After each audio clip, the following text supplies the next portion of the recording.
This is Monocle on Design, a show where we discuss everything from architecture and craft to furniture and graphic design. I'm Nick Manise, Monocle's design editor, and I will be joined by Monocle's associate editor covering design, Grace Charlton, because we're in Milan for Salone del Mobile, the world's largest furniture fair, held at the fairgrounds of Rho, just outside the city centre. It runs until Sunday, so when you're hearing this show, you're hearing it live from the event. And over the next 30 minutes, I'm going to be joined by a host of different names from the design industry as we speak with them about their plans and ambitions for 2025. All that coming up on Monocle on Design.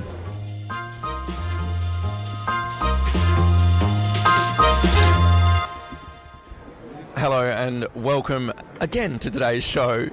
Grace Charlton, paint the picture. Where are we? We're currently in a cafe which is squirreled away from the main Polo installation at the Rho Fiera, and it's quite chic. I mean, we've had a little sort of high tea at about 10:30 a.m. with lots of little muffins and a macchiato and an orange juice. So honestly, cannot complain. Typically, the trade fair halls are chaotic. I've been already to see a few brands this morning, Poliform, Knoll. You can't even almost see the furniture at the moment because there are so many people pouring over and walking over the top of it. And to give context, this is the world's biggest furniture fair where, as we mentioned, in a trade hall, I think over 2,000 brands presenting their works, and it just gets busier and busier. So to have this little space out the back of the Poro Pavilion, an amazing Italian furniture maker, it's allowed us to record this show in situ in an atmospheric environment. Yeah, it's an oasis of calm amidst the madness. I mean, you can really tell the scale when you walk in and you just have to charge through the Rho Fiera for about 15 minutes to get to hall number 11. This is your, third Salone. I think for a lot of our listeners, it's trying to contextualize this event. What is it? You've now kind of built up some experience here. What does Salone del Mobile mean to you? Why is this trade fair important, and why should somebody listening in Sydney or listening in Geneva care about what's happening here? It's just a great opportunity for the industry to get together, and it is genuine industry over sort of beautiful moments, the backbone of the design industry, perhaps. A lot of lanyards, a lot of suits, a lot of architects maybe coming to meet manufacturers, trying to sell their wares to interior designers who are kitting out the next hotels, the next restaurants, the next private residences that are going to matter. It's just a great place to be to get a sense of where the industry is going. Because we're seeing chairs, sofas, beds. There's a huge lighting exhibition this year, Euroluce. If you want to kit things out, this is the place to come, whether you're an architect or a developer. But equally, there's a host of events that take place across the city off the back of Salone del Mobile. And I think that's why this is important. So it's called Milan Design Week, which is all the events across the city, because everyone is here for Salone del Mobile. But I guess Salone is almost more about the trade. It's about the commerce. It's where you come to buy things. Milan Design Week, it feels more like experiential. Tell us a little bit about what you've seen in the city over the last couple of days. An unexpected highlight for me was Laufen, a toilet brand, but they've designed a sink in collaboration with Yves Béard, who's a Swiss, California-based designer. It was a sink that has a sort of swirl and a little vortex, and when you turn on the tap, the water trickles down and around the sink, and it was just like a moment of pure delight. Like when I just saw that little drop of water go down the sink, I just smiled, and I spoke to Yves afterwards, and he was like, it's just about experiencing. How many more sinks do we need? But then how can we elevate that afterwards? Otherwise, we went to Capsule Plaza last night, which was good for a little party, a little preview of the space. It's looking amazing. There's a lot of cool brands. There's Hem doing a 10-year retrospective, a Swedish brand. There's also Noga, another Swedish gallery who are collaborating with Willow Perron, an American designer. What have you seen? What has tickled your fancy? I mean, you're talking about Yves' sink and how it's inviting play into it. Capsule Plaza as well, certainly the most playful demonstration of products. Even if you look at Hem's products themselves, they're colourful, they're bulbous, but not in like a trendy way, if that makes sense. There was a period where everything was blob furniture. This isn't that, but it's kind of gentle curves that are inviting and enticing. And I think for me, that's what this week has almost become. It's about what are those moments where we can invite play and invite joy into it. And I was speaking to Marva Griffin prior to the opening of the trade fair for our Salone del Mobile newspaper. She's the founder of Salone Satellite, which is an incubator for young designers. And she was talking a little bit about, I guess, the advice that she gives people that are entering the industry for the first time. And she always says that good design is simple. It's for a better life. That's it. yes, there's a functional aspect to things. You've got to be able to sit on a chair comfortably. You've got to be able to use a sink and have the water taken away. But if you want a better life, maybe it's inviting those moments of play, those moments of joy, whether it's the way that the water's moving down the sink or just a gentle, inviting, welcoming kind of curve on an armchair that makes you want to sit down. I think that's really important, and that's maybe a little bit of a trend I'm observing. It's almost like we're bringing the joy back to design. Maybe in the last few years it feels like perhaps it's been a little bit clinical. There's been some amazing displays with aluminium furniture, and yes, they look gorgeous, but is it the most comfortable thing to sit on for months? We've kind of covered off a little bit on, I guess, the joy, the playfulness, the amazing installations. We've been having also amazing conversations with people. You've become very good friends with Formafantasma, one of my favourite Italian design studios, so I'm a little bit jealous of that. You've seen them twice in the last 2 days? I think they're starting to get concerned about how often they bump into me. The look of surprise and hopefully delight in their eyes is always a joy. They're probably the busiest people at Salone. They've got so much going on. I saw them at Prada Frames. They're curating these symposiums at the central train station in Milan on the Giro Ponte Arlecchino train from the 50s, which is so cool. And they're doing talks about infrastructure and transit and mobility. They're also doing a big installation with Cassina at the Teatro Lirico called Staging Modernity, which I will definitely make sure to swing by. Finally, they're also doing something with Floss, the big lighting brand out of Italy. They're doing their showroom installation in the city, but they've also done their big Euroluce booth, and it looks amazing. I was there just now. Just really simple but perfectly executed. Also in partnership with Niccolo Taraneo, who's a filmmaker. 100%, and Euroluce is a big lighting exhibition that takes place inside Salone. What you do need to know, maybe more than anything, and what we hope people retain from this, is just how beautiful Formafantasma's work is. What makes them stand out for you? I think they're just very research-based, very considered, very patient. The light that they're showing this year is called the Superwire. They presented it last year, but it took a year to actually finally put it into production. They're happy to do that 2 years in a row, to present the same project. They're not going to jump onto the next thing for the sake of it. They're actually going to create it and make sure it's perfected and celebrate it again. So I went to the Floss showroom on Corso Monforte and sat with them. They also had their little Italian greyhound with them. So cute. He was called Terra. We just sat down and spoke about the Superwire and installation. We're going to hear from Andrea Tremarchi and Simone Farazan. Hearing from Simone first. The reason why it took so long to develop the project is that it's not only a designing of a series of lightings, but the light source is repairable, and it allows users to demount the lamp, to substitute the LEDs, and this requires a lot of time of engineering from the side of Floss, which they have been stellar in doing. The lamp have been, as Simone said before, already presented last year. The installation here in showroom, probably it's the best to see the lamps. They are now in production, also with the sconce, so there is a new piece also added in the collection. So we are very actually happy to see everything coming together. When we started designing the lamp, actually we started from the technology. We saw this filament of LED, which is usually used to do LED bulbs. Generally it's very short and relatively inexpensive, but we wanted to have it extremely long so that we could design these extremely thin light sources. And when we started working with that, of course we had to protect it. So we started thinking to use glass, obviously, in a way. And we started looking at Art Deco's lightings, and it came almost naturally to design these hexagonal elements that can be composed together in different configurations. What we like about it is in the process of development, the pieces became somehow references, archetypical elements that people knows already. Hence, for instance, the Art Deco references in the pieces. And we think this is quite useful because when you look at the pieces, they don't look as anything you know in terms of light source. So the combination of familiar and unfamiliar, I think it's very important in the objects. You've made these lamps and now they're available to purchase. How do you hope to see them in use? Like, where do you picture them? Well, the collection is quite diverse. So it goes from a smaller object like the table lamp to a chandelier with 5 modules. So it's quite grand. And I have to say we have it in our homes and studios. and it goes from like an office space to a house. So we personally think it can go in whatever kind of environment. Personally, thinking about specifically to objects like the chandelier, I think it would be, of course, better for halls of hotels or airport, especially because of the dimension.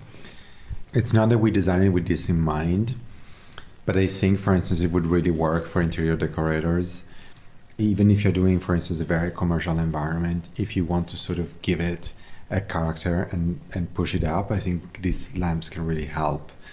Because of different configurations, they can really help characterize the space without the need of making a lot of value investments in the space. Yeah, they're quite statement, but they're also very lightweight. And you're also doing an installation at the Rofiera with Floss in collaboration with Nicola Terraneo. How was it to collaborate with someone with a different medium? Well, it's interesting because we worked with Nicola on a different project last year for an exhibition that we did in the National Gallery of Oslo. I mean, it was part of a bigger group of directors and filmmakers.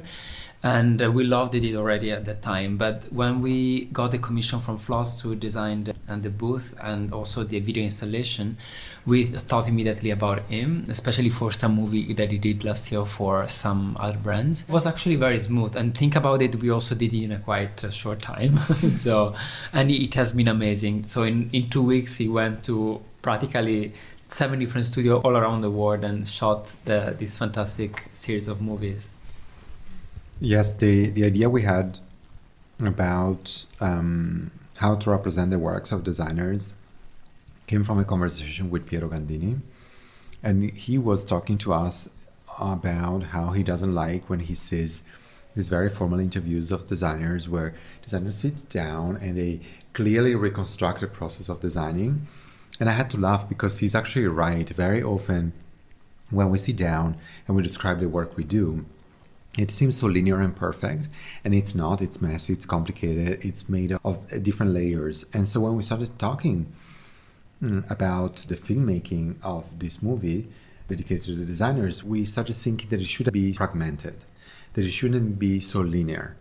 And so it came the idea of using multiple screens and also to include in the filming not only the final product, but also references of the world of the designers, also things that might seem incongruous with the product, but it could somehow say something more about the process. There's also been filming in Brescia where the production takes place, but everything is very, I think, more similar to how the process of thinking and developing a product is. It's messy and dirty and raw. So in a way, the videos are a bit like that. I mean, they're also shot with a not digital camera, so they are like in film. So they also have a rawness that is really typical of those kind of movies. So yeah, I think it reflects very well the idea we want to achieve. Is it challenging as well to design for the trade fair? Like it's quite a, sterile space. How do you sort of bring magic to it? You know, when we started speaking with Piero about the booth, I really love his perspective. He said, we are Floss, we are trying to do the best lightings in the world. So what we have to do is to trust the product and remove. When we did this, we actually worked very similarly to the way we work when we do exhibition design for museums. We remove as much as possible and we let the work speak. I think it's very important that Piero came with this request because it reflects not only his ethos and the ethos of the company, but also I think in this moment in time, it is really refreshing to have somebody in the position of leading a company, actually multiple companies, trusting design and thinking it's the product that has to say everything.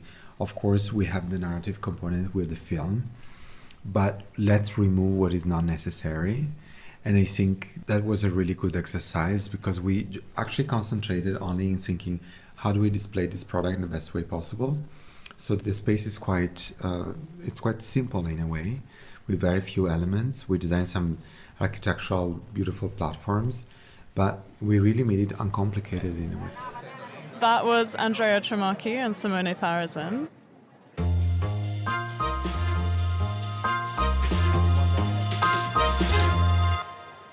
we're making so many things. We've got newsletters. You can see them at monocle.com/minute. We've got the newspaper. We're making these radio shows. We're all across Monocle Radio. It can be a lot, which is maybe sometimes why you just need to immerse yourself in an installation to take yourself away from it all.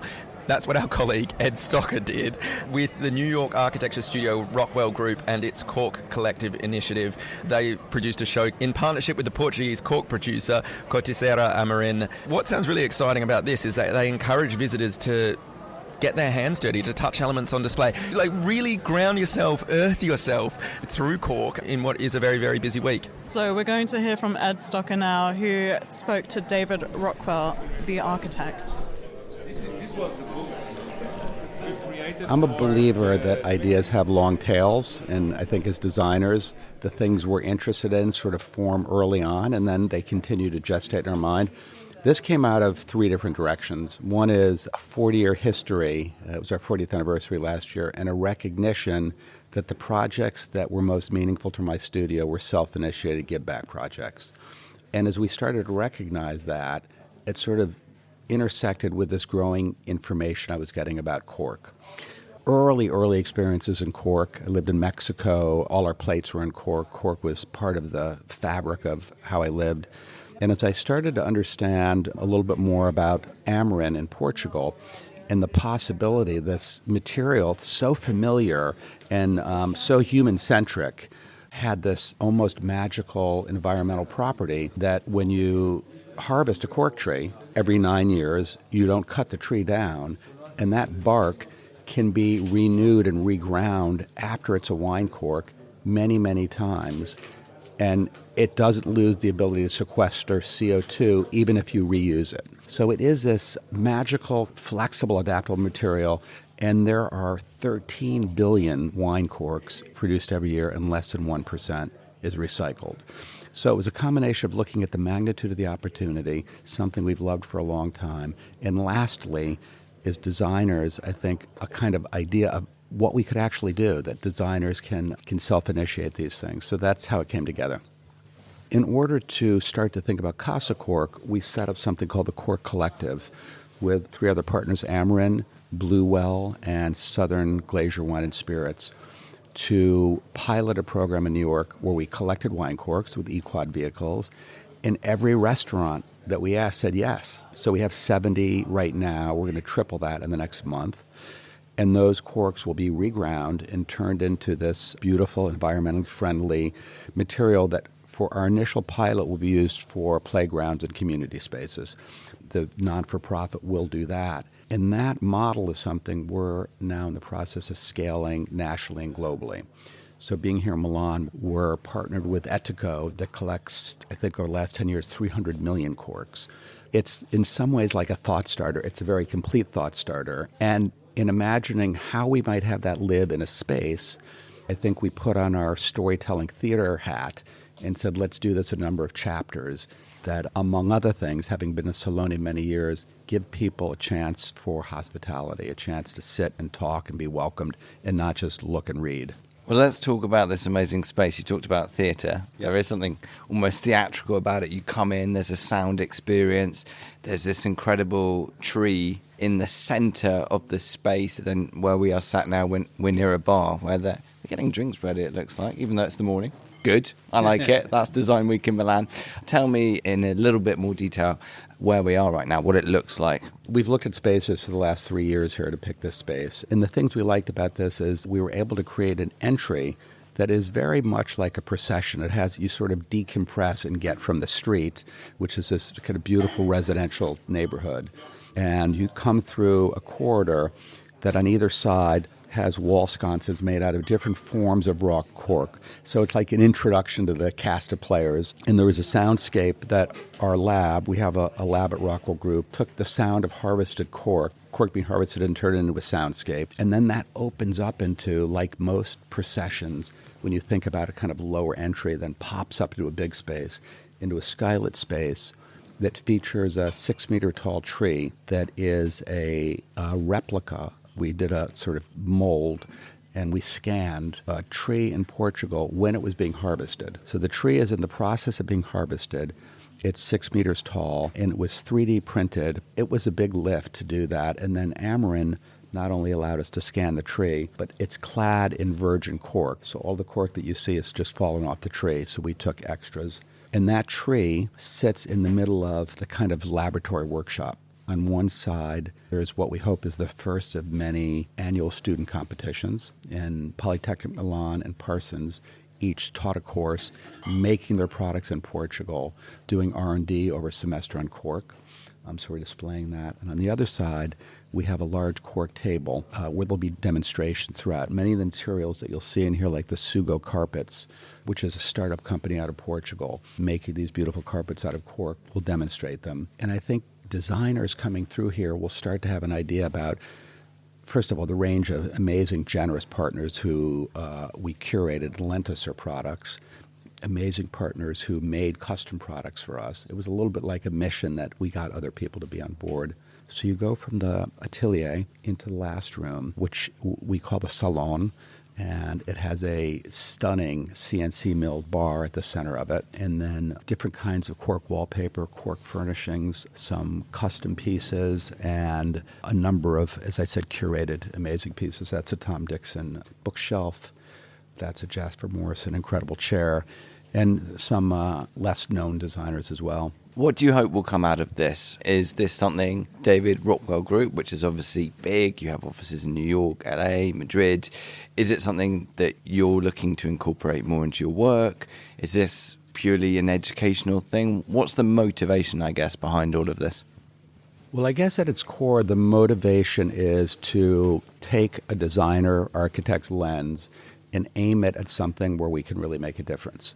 And I think being optimistic as a designer is perhaps more challenging at the moment, just given the climate of the world and the sort of level of difficulty everywhere.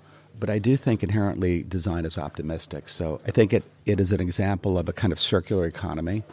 Cork, it literally can be a circular economy. And I think you could apply and be inspired by this and apply this to other fields. I know there's going to be installations on bamboo and mass timber here. So it was just a deep dive, which is the kind of lifeblood of our studio, into exploring something that we use all the time. I have cork all over my apartment. We have cork in our projects. These light fixtures made by Stackable came about because I knew this company that was using off-cut samples of felt that we combined with cork. So I think it is a kind of thought starter that will be a great place to embrace the power of design. Last question for you, because I know you're a busy man, but tell me why the decision to be here in Milan for Design Week and having this installation? I think Milan during Design Week comes alive in the most unexpected ways. There's a giant fair where you can find things. There's these amazing installations. I think people come to Milan, and maybe it's the magical quality of the city to begin with, open to new ideas. And I think they come here wanting to find things to explore and to fall in love with. So it feels like the ground zero of where you put amazing design ideas. And it's, the big stage. It's jumping onto the big stage with cork. David Rockwell in conversation with Ed Stocker there. Ed is bouncing around the city. We're doing a two-parter Monocle on design, so you'll hear more from Ed next week on the show. But Grace, we're going to finish with a nice little interview with Carlotta Di Bevilacqua, the president and CEO of Artemide and president of Danese Milano. I mean, there are so many amazing business people to talk to through the week that are really leading the charge on the design industry. Tell us why you chose to talk to Carlotta. What jumped out at you when you've got this listing coming through? She used to be an architect herself and then transferred into Artemide to become the CEO. She's just very iconic. She is so popular. I met her at the Artemide showroom and it took maybe half an hour to sit her down and talk to her because she's just saying hi to everyone. She's having a glass of wine. She's just living up. She's a great person to chat to and to orbit around because she has an incredible energy and it's completely infectious. We spoke about the new products they're doing, but also about how she focuses on humanity in design. What does it mean to do humanist design in practice? A simple question. I try always to explain this. First of all, it's always in progress. It's mandatory to stay always in the dynamic path towards the knowledge.